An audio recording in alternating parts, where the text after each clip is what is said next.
What's going on, guys? It's Kude. I don't think it's a bad thing, and I'll get into that in a bit, but I first want to start out by reading this.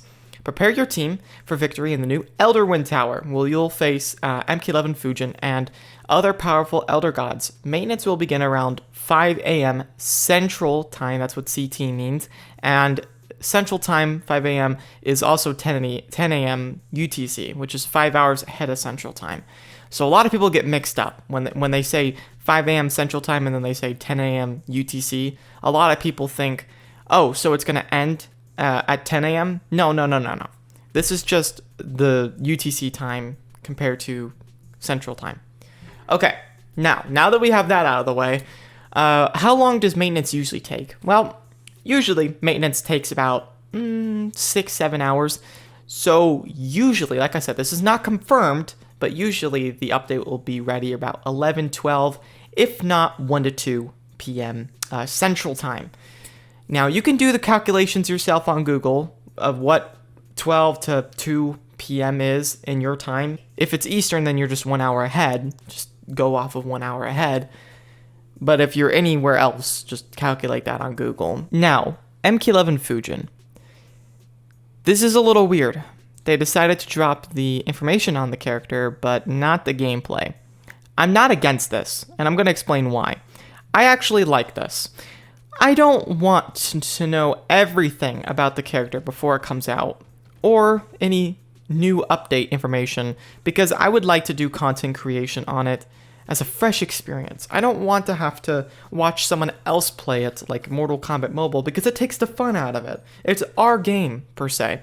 Like, the reason why people play Mortal Kombat is because they want to experience the characters. They don't want to watch everybody else experience it every single time. Now, for certain characters, like extremely expensive ones, sure, people are going to watch that. But when it comes to, like, talent presets and whatnot, we don't want to see it through the lens of Mortal Kombat. We want to experience the talent presets ourselves, if it's coming, by the way, which we'll talk about that in a second as well. But that's why I like the fact that they did not drop an MK11 Fujin trailer. I would like to play with the character myself and review him as soon as he comes out. I'll buy him. I think he's probably going to be in a $10, 10% chance pack. Everyone's going to be upset, I know. The fact that they didn't hype this up very much. It could be scary, or it could be a good thing. Now, there's there's three things this could be. Number one, they don't want to hype it up because they want you to experience the fun. Now, this one's a little suspicious. The developers are not known for underhyping stuff and then letting us be absolutely impressed when it comes out. It's kind of like under-promising, but then having the customer be extremely happy with what they purchased. They're not usually known for that, let's be honest. So it's a little weird that they're deciding to go that route. And if they do, good on them. I will love that. But we have to look at this from a realistic point of view. All right, now let's talk about the second thing this could be. They don't have the resources to make the trailer. Well, that doesn't make any sense. I mean, does a gameplay trailer really take that long to make? I mean, maybe.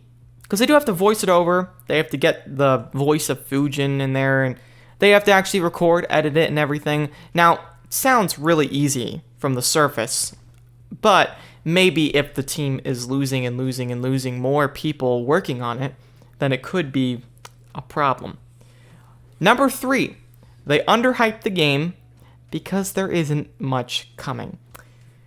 This one, unfortunately, could be true. Considering they're still releasing these trailers, trying to hype up a new tower, I honestly don't think that they're gonna be trying to underhype it and then release a bland update with like nothing in it besides new characters. They usually do that, but I mean, it just doesn't seem right. I think it's probably the latter, guys. And what does the latter mean for anyone who doesn't know? That means it might be something in the middle, It could be that they are trying to do both at the same time, and it's just confusing. It's a mess. Now let's read some other replies here. Just no comment. This is a comment. Not quite epic enough. I've seen it before. Wait. Oh. Oh, wait. Hold on. What is that actually? Is it? Wait a minute. Is that the same tower skin? Oh, the Wrath of God. Yeah, I've been seeing this pop up with the green screen and everything. They've been green screening the Kodokan. Yeah, it looks like Earthrealm Tower, doesn't it? Kind of does look like Earthrealm Tower. Okay. Nothing fancy. Well, okay, listen, we don't know if there's anything fancy happening yet. I think it's not, like, safe to say yet. I wanted to get this out here. I hope this works out for you guys. I'm not going to read all these, but all right, what do you guys think? Do you think this could be a new chapter for Mortal Kombat? Do you think they did actually put in the time to make a bunch of new stuff? Or do you think it's just going to be exactly like last update? Dark Queen's Tower comes out, everyone's hyped, plays the tower, completes it, gets the new characters, and everyone gets bored again. Waits for the next update. Repeat. Repeat. Repeat. Repeat. Repeat. I mean, like, I heard a quote from Game Time Gaming. He said, people were thinking the game was dead all the way back in 2016. I'm not trying to say that the game doesn't have flaws, because it certainly has a lot of flaws, and probably more than it ever did before. People have always been saying that this game is dead, dying, or that it's stale. And that's because every new update, we all get excited, play everything, and then we have to wait again. And I think that's just a lack of commitment by Warner Brothers to continue to push stuff out quickly. Like, we do need a new game mode, which I will talk about now. Talent presets. Before we end off this video, talent presets. We need talent presets with this update. If we don't get talent presets, I'm going to be pretty disappointed, because that is really not too difficult for them to do. We still have to pay, probably, to refresh a different talent tree, which is completely fine. But if we could just set up more, please, that would be so nice. We also need to remove the limited packs. Like, okay, now, this is kind of a petty one, because Warner Brothers won't budge on this one too much. But stop limiting Elite Outworld pack. What in the world? What in the God's green earth are you doing? Limiting this pack that you have dropped for like a year or two straight without a limitation. And then you're just going to start limiting it again. When you didn't limit a pack that is 10 times better than it, the Elite Netherrealm one. I don't get why they're doing that whatsoever, but they need to stop with this update. Hopefully with this update, they just stop it.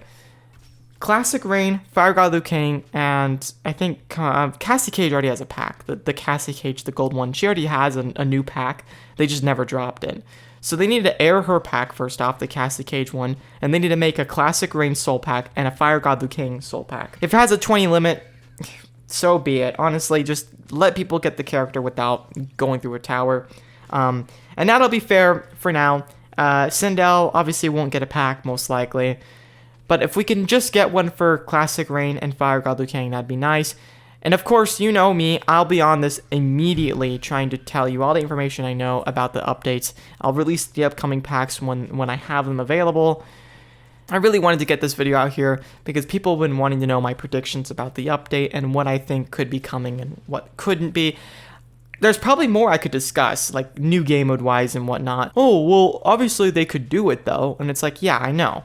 But considering they have never done that before, like put so much effort into just one update, I don't want to set my expectations so high to the point where I'm making predictions that just will never happen, because it's not fun for anybody to hope or want something super, super badly and then just be absolutely disappointed, which this game can do sometimes if people get too hyped up or set their expectations way too high.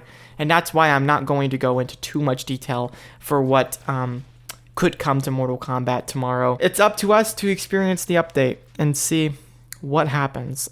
I'm praying, guys. I'm praying that it goes well. I really am. What can I say? You know, I'm stuttering here because I just love this game. I love it a lot. And it does sadden me so much that potential on this game is wasted. iOS 10 is still supported for this game. iOS 10 is the base version, and that is so far down on the supported list for most apps that it's ridiculous. I'm sure that bottlenecks them performance-wise.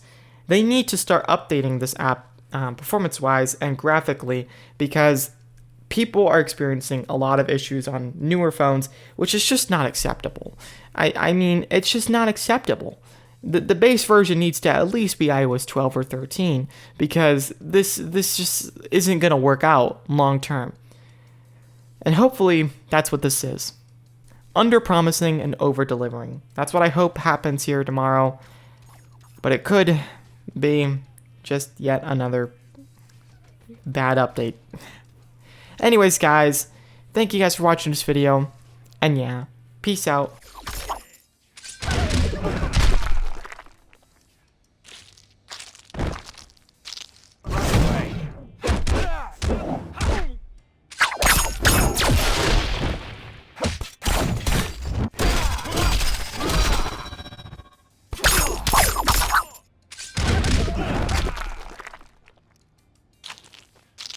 Brutality. You will wither and fade. My burning is an eternal flame.